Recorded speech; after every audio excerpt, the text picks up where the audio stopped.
Well, hi, Anna. Thank you so much for meeting with Queen Bee Latina today. I'm actually Angela. And I'm Clarissa. Hi, I'm Anna.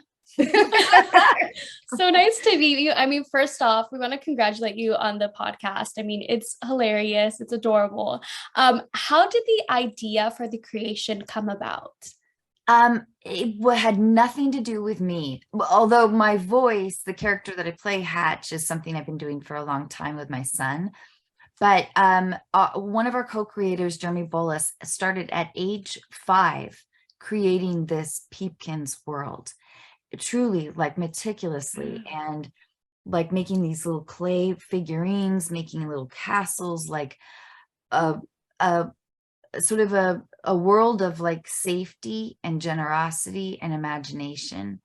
And I when they approached me with the project, I thought, oh, well, I'm finally doing something my mom can listen to, as opposed to my other podcast, which she's terrified to listen to. But you know, I've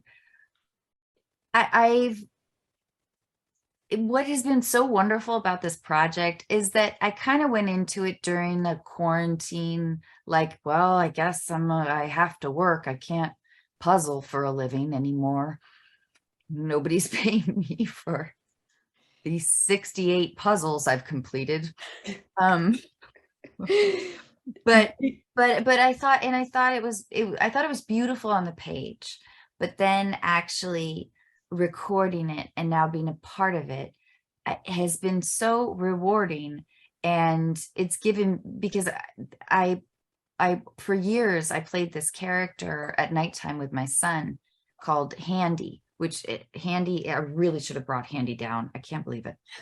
My son is now 10, so I don't push the stuffed animals on him. When he wants to hug one, he will, but he also wants to be cool now. So I had to kind of retire Handy, but Handy was a little duck. And, you know, Handy was always like, well, we're going to do this, you know, we're going to do this right. And, you know, you're going to be brave tomorrow. I just know it, you know, like that was sort of that was a voice that I decided to use for Hatch, and it made me kind of emotional too. Like, you know, the kid's growing up. Oh, I love it that you guys are both like, oh no. No, I mean, I'm sure there's like some nostalgia like associated with it, connected to it. Yeah, and I hope that kind of emotion comes through. I really do. I wanted the podcast, well, everyone did. I'm giving myself too much credit, but they wanted the podcast to be a really safe place for kids, you know, to have something nice to listen to and to be able to create the world with their imagination. Yeah. Did you do some improvisation during recording sessions? Mostly stuttering, or like all of that stuff. I did a whole lot of that. So do you call that improv? Kind of, right? Kind of. Yes, it adds to the character. Yeah. Oh, yeah. It's a whole lot of that. Love it. So I think we did talk about why you took on the project. So I'm curious if you find voiceover podcast work different from film and television voiceover work. Well, yes, it is. It's easier in the sense that the hours are much shorter. And you're not going through hair and makeup or wardrobe. It's its own, like, kind of specifically uniquely interesting challenge to create something using just your voice, because as you guys have probably noticed, my face does a lot. So I grew up kind of doing voice work and like regional commercials and some like audio plays, whatever. But I like the challenge of rounding out an emotion using your voice. And I find I think the only problem is on the day, it's hard to feel rewarded. Like in film and definitely in theater, you feel the instant feedback of the audience.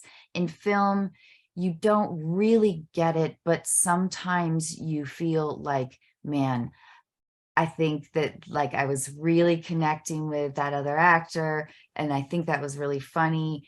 And you know, I'm going to go home after this, 16-hour workday and collapse into bed. But with voiceover work, because you're not working with another actor, like your sense of self-reward feels like, did I do an okay job? Which is, I feel that way actually all the time with everything, because it's like, there's an exposure level and you are always like, well, did I make sense? Do people, or whatever. But yeah, so it is different. It's like what's been kind of wonderful about Peepkins is that I feel like it's actually I don't listen to my own podcast Unqualified because it feels raw and it feels too much like my own voice. Like it's just slightly difficult for me to listen to it. But with Peepkins, I'm really proud that I'm a part of that particular world. It's not just Hatch, it's Hatch and Noah and their whole community and their dreams and their goals and their friendship and living in this kind of only mildly scary world, like the mildest of fears, essentially. So little kids can hopefully fall asleep to it. Moms can, or dads, whomever's driving a kid to school. Mm-hmm. I hope that there's a marketplace for this, because when I've been like on long drives with my kid, I totally just succumb to the iPad. It's like, here you go, I'll plug you in. And but I would much rather listen to a podcast with him, so he can kind of create his own idea of a world. Where do you draw your inspiration for Commander Hatch? Oh, well, I've always wanted power. I've always wanted power, haven't you? No, I truly have. I've always felt like a little Napoleon. I grew up really, really short, very small. And it was kind of hard for me to make friends, but I always felt like I wanted to be heard, and I feel that sense in Hatch, that Hatch is like I'm tapping into something with my childhood, except Hatch, I think, is a little more optimistic than I was. I had a great childhood, but I was always like, life is unfair. What is your favorite original song on the podcast and why? Oh, maybe the Flysicle song. And I can't sing. I tried to tell them before I was hired that I really am bad at singing, but with Hatch, it's like she doesn't need to hit her notes. She is like that expression with the Flysicle, and it's like, what does she say? Like, and now I can fly.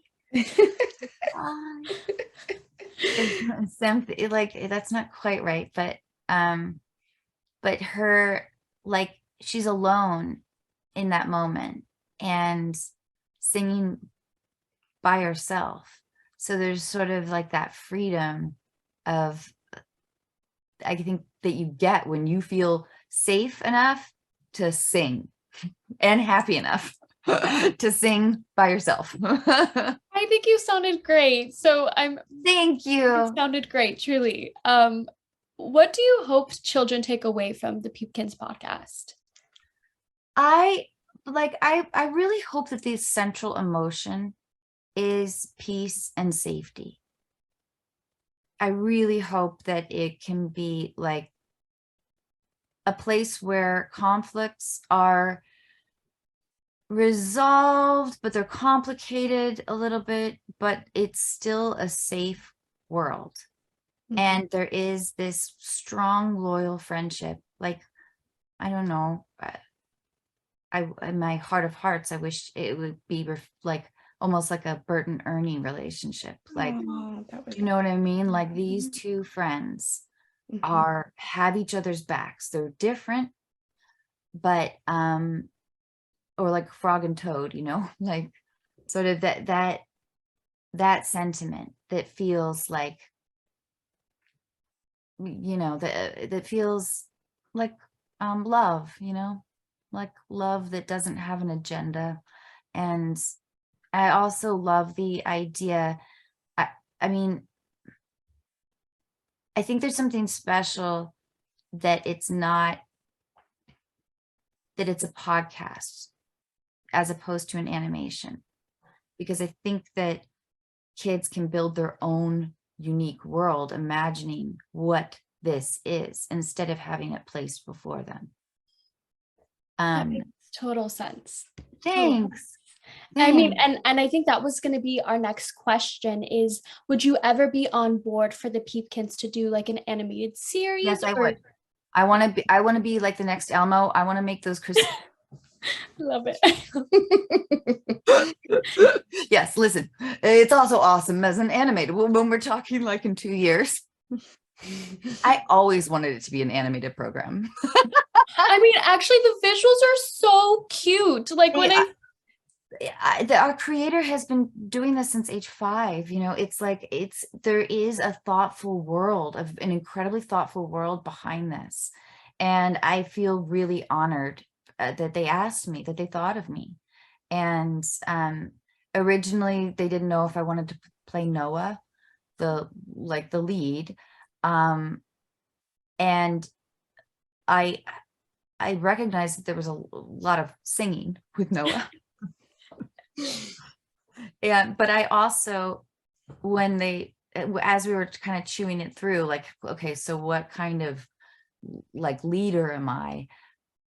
They sort of said, we were also thinking you could play Hatch. And I was like, yes, that Hatch makes sense. I am a child at heart. Like you know, and Hatch she's not intentionally mischievous at all, but she does question some rules, and she has a sense of justice, and she is incredibly imaginative, and she doesn't need anybody else's validation. She needs Noah's support and his love and his friendship, but she doesn't really, she's a free spirit, little Hatch. That was actually our last question, and we learned so much. I mean, this is awesome. Your body of work is just amazing. You have everything from like the house bunny, which I reference in my sorority all the time. I love that. Yeah, I go to UC Berkeley, and like whenever I tell family members, I'm like, oh, I'm in a sorority, and they're like the house bunny, and all I'm the like, time. I'm like, no, kind of. But then also to be able to share like the Peepkins with like my little brother and my nephews, it's just awesome that you're just in so many different aspects of the industry. So yeah, congratulations. You are so Thank you. talented. We've been watching you for years, and you are just blossoming, and you're a mom. So that's even more. Thank you. I feel kind of like at 46, I sort of feel like I don't know. I like age has been like I've been happier, you know, as I get older. what is up with that? That's awesome. No, that's great. I mean, I think that's where we all strive to be at some point. I'm not quite there, but I don't know about you. Maybe you're there. Listen, it takes a minute. I believe you. I believe you. But it's been so lovely talking with you. Is your grandma so okay much. though?